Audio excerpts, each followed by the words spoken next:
Hi, my name's Shawn Snyder. I'm a writer-director and a professor of directing here at Rutgers, Mason Gross.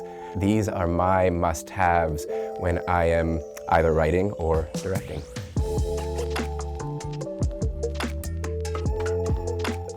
So my first must-have, I write with a writing partner. We stumbled across a very, very new screenwriting software online called writerduet.com. And my writing partner at the time was living in LA, and I was here in New York, so our writing sessions were all remote. But the thing that is unique about Writer Duet is that it has a Google Drive collaborative capacity. The other great thing too, you know, in web-based software is obviously you can do it on your iPad, you can go back to your desktop, we can be writing in a coffee shop, we can be writing at home, and we don't have to worry about the transferability of the software. So this next thing, it's called oblique strategies. The original conception of this is that there's physical cards, there's note cards. You grab a card at random. It's almost like shaking a magic 8-ball in a way. And this general but oddly specific Zen riddle of a prompt, you know, you take it in, I'm going to show it to you in a second, and then you think about how it might relate to the current creative block that you're in. There's an oblique strategies app which, with all of the prompts, which replicates the experience, and it's great because, you know, it's hard to carry a box of cards around with you, but we all have our phones in our pockets. So you can shake the phone in that kind of cool way, and the prompts will change, or you can press it here. And this one just says take a break, just that input or challenge. It recreates new ideas and new neural connections. Storyboarding. So I, instead of finding a storyboard app, Apple iPad, Apple Pencil, found an app called Sketches. This is fun too because you can get as fancy as you want. You can paint these and make them beautiful pieces of art, but my recommendation for storyboarding is that you're not thinking in the final form. Work at the speed of your imagination and your thought process. And so I'll start brainstorming shots in different kind of directions.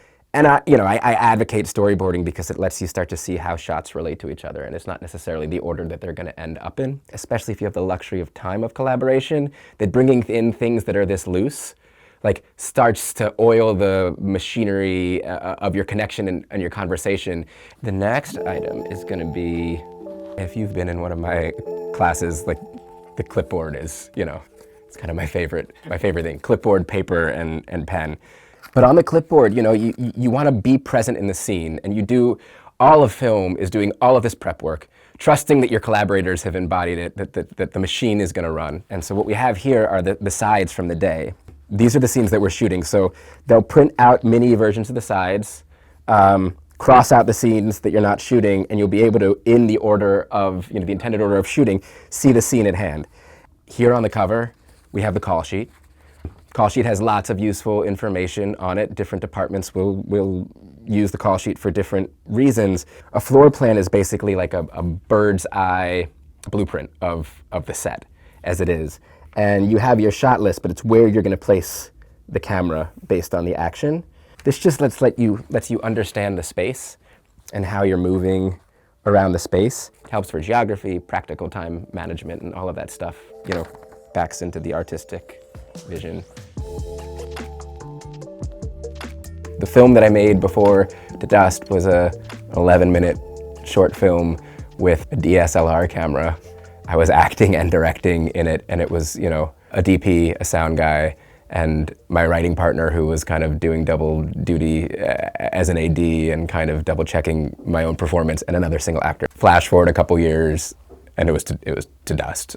Matthew Broderick and, you know, a crew of probably 40 to 50. I think that the plan A of that film was to make it for this $100,000 grant, you know, DIY, scrappy, in the woods with friends, much the same way that you know, film school films are made, and I have a real, like, nostalgia and a real, like, desire to get back to that place sometimes. But these collaborators came on, and this thing grew to be bigger, and the production needed to be bigger. And this movie was like just a little, you know, it continued to be straight through distribution, like the little engine that could, like every door that closed on it, you know, found a window to sneak through.